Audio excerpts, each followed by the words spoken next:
Welcome back to the channel, guys, where the stuff I build is not perfect. In fact, it is barely built right. Today we are working on the 2018 GMC Canyon Denali. I'm going to be doing a bunch of what I would call first mods that I do whenever I get my hands on a new vehicle. In this case, it's going to be blacking out all of the chrome trim, the belt moldings, door handles, grille, the center bumper molding. We're going to be changing out the headlights. I'm going to be taking off this air dam, and we're going to be doing the wheels in black as well as a couple other things. To start off, we are going to be using matte black PlastiDip with PlastiDip Glossifier and a roll of 1.5" tape. I'm going to tape off the things I want to black out. I'm going to stay about a 1/2 inch off of the piece that I'm intending to PlastiDip, and I'm going to make a double border of blue tape around that object. I'm not going to bag or mask anything else. And I know what you're thinking, what about all of that overspray? Yup, I am going to get it on the truck, and I'm going to show you what to do about that a little bit later on, so be sure to stick around. This is what I found to be the easiest way back when I was doing customers' vehicles, using PlastiDip, the fastest and most efficient. And around the grille, I'm going to leave this outer ring chrome for now. And so I'm going to leave, again, about a 1/2 inch border of that outer ring showing. And we will get some PlastiDip on there, but as it's designed, we're just going to go ahead and peel it off at the end. So I'm going to make my border around the grille and the center bumper molding.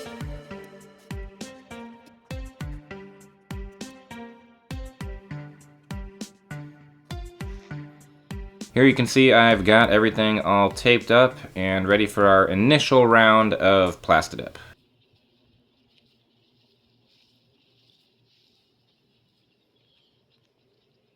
We're going to start laying PlastiDip using what I like to call tack 80 full. So tack 80 full means we're going to put a tack coat of PlastiDip on initially. This is a very light misting, just a dusting of PlastiDip that will kind of create a bumpy surface for the rest of the PlastiDip to adhere to. We're going to repeat this light mist tack coat for the rest of our pieces.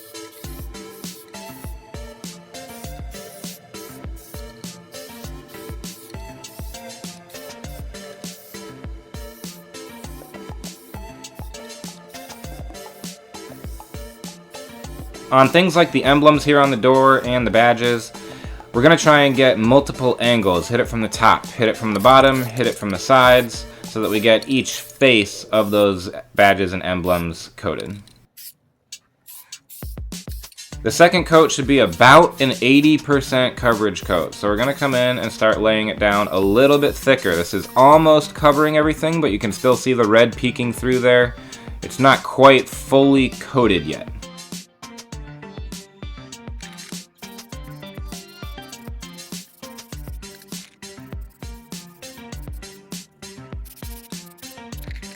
Once that's done, we're going to come with a third total coverage coat. Once that's done, we're going to come with a third total coverage coat, and we're intending to fully saturate the piece now. This is going to be a wet application. We're going to try and carry a wet coat across our piece. You want to repeat this final coat another 2 or 3 times to build up the PlastiDip enough that it'll be durable and maintain over time. I'm coming over the top of all my pieces with PlastiDip Glossifier. This is not a true gloss top coat, and instead I like to say it's more of a bright sheen, which you can see here. We're going to start peeling our tape off, and once we start peeling the tape that's attached to the PlastiDip, in many cases the PlastiDip will start to lift with it. We're just going to start peeling the excess off, as you see, coming right off the glass. In some cases, like where this rubber molding meets the door applique, I use a sharp X-Acto blade just to cut the PlastiDip where that rubber bonded to the applique. In very tight seams, PlastiDip will bond a gap like this. On larger seams, you can usually pull it up cleanly.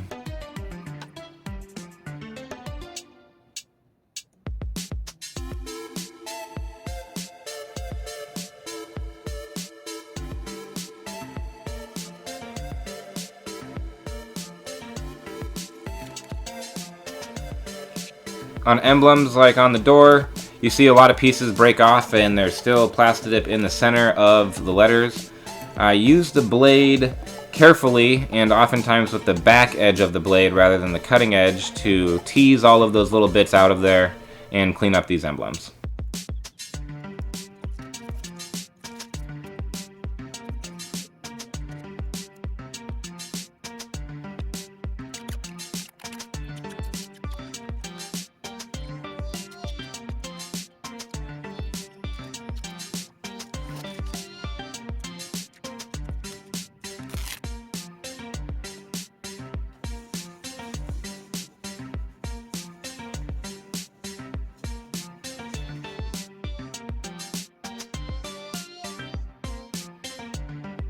Once we have finished peeling off all the excess, you can use a dry microfiber rag to sturdily wipe away the overspray.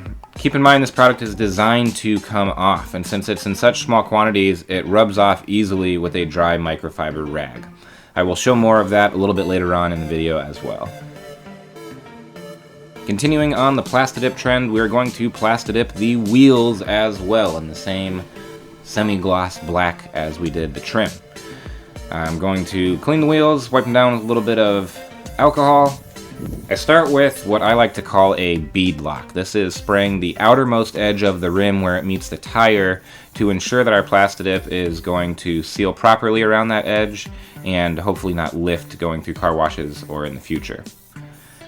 I'm going to again face each different face of the wheel and spray that face on every spoke. So I'll do the left side of each spoke on every spoke, and then I'll do the right side, and then I'll do the back wall, and then I'll do the inner wall, and repeat that over and over. Come back over with our 80% coat, our full coats, 2 or 3 more full coats, continuing with that wet coverage, and then I'm going to come over these with the Glossifier as well.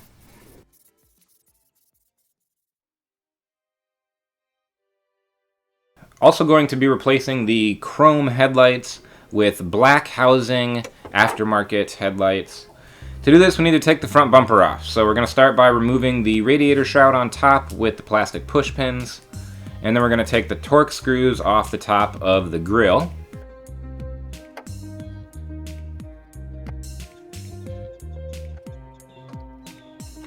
Next, we're going to turn the wheel to the left so we can access the fender liner screws, remove those, and then take out the 3 bolts holding the bumper to the fender.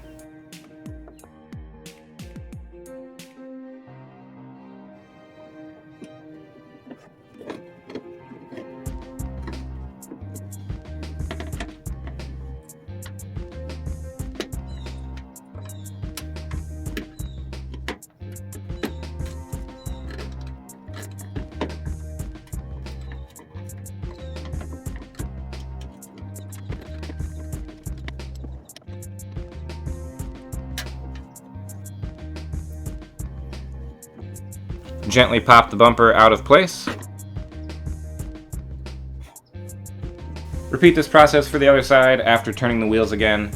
Don't forget to get the fender liner screws off of the very bottom horizontal edge, those attached to the plastic waffle piece on the back side of the bumper. We have these 2 larger bolts underneath the front end of the truck, attaching to the bottom of the core support. Need to pull those off. And then there are 2 bolts at kind of a funky angle in this air inlet between the grille and center bumper molding. You kind of need to point it at about that 30 you see I have my socket at, and remove those as well. Here we can pull our bumper. Don't forget to disconnect your fog lights before walking completely away with it.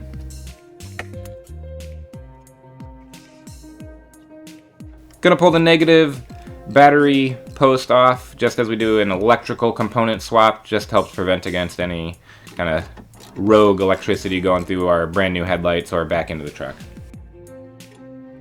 Gonna remove the 4 screws holding on the factory headlight, 2 on the top, 2 on the bottom.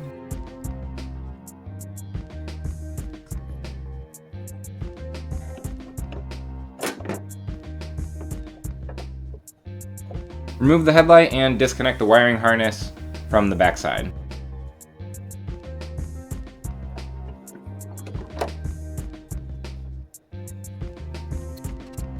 Repeat this process for the other side.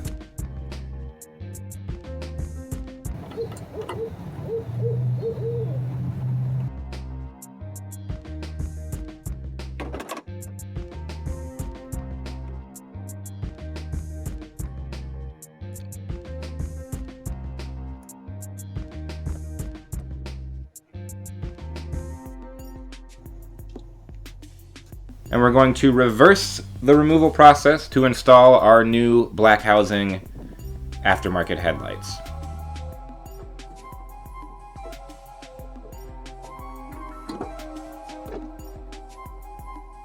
As usual, links are in the description for all of the parts I have on the truck.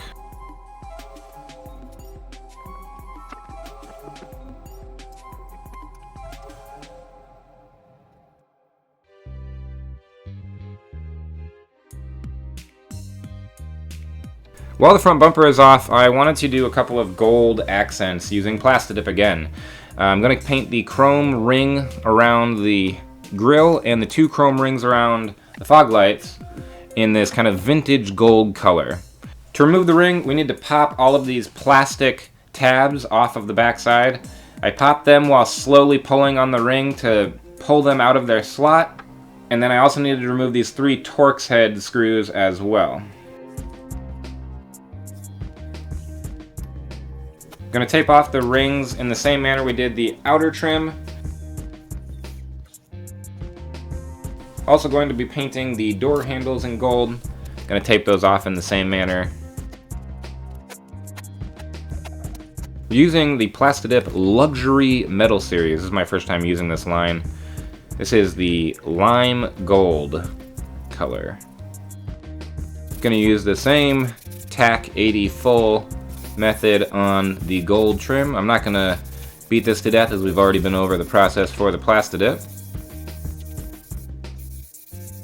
Again, reversing the removal process, we're going to reinstall all of our pieces.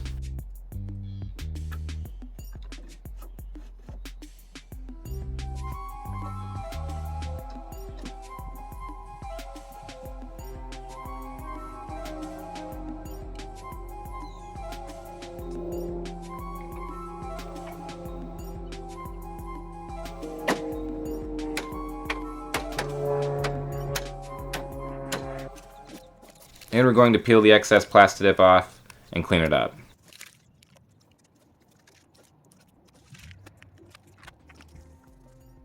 Again, using a dry microfiber rag, we're going to just wipe off our overspray and move on to replacing the taillights.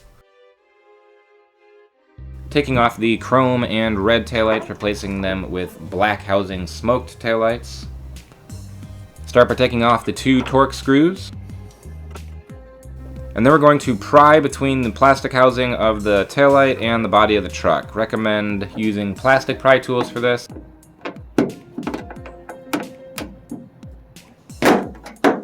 I conveniently broke mine, but had already made enough clearance that I could get a regular screwdriver in there without hitting the paint of the truck. We're going to be replacing this harness, so I'm just going to go ahead and pull all the lights and bulbs out of the housing. And underneath you can see this coil of extra wire. I'm not quite sure what it's for, there's something on there.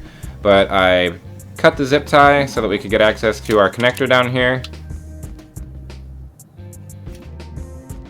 I'm going to take the bulb harness out, and our factory taillight will attach into the connector here. Clean off the inside of the taillight pocket and find a location for this ballast using double stick tape that's already attached to it.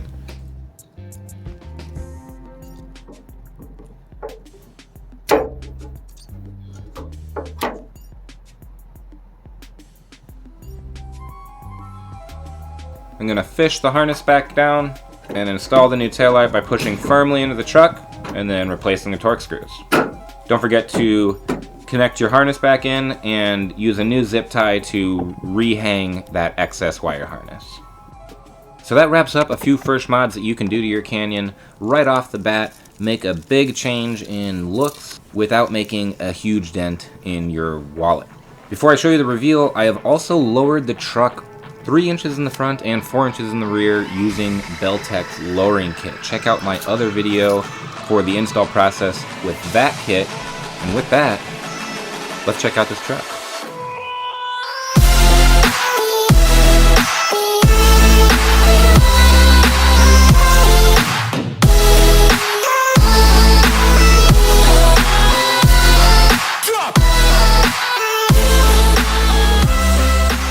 Don't forget to like and subscribe if you enjoyed this video. It really helps me out. Thank you so much for watching. Check out my channel for more great content, and we'll see you guys in the next video.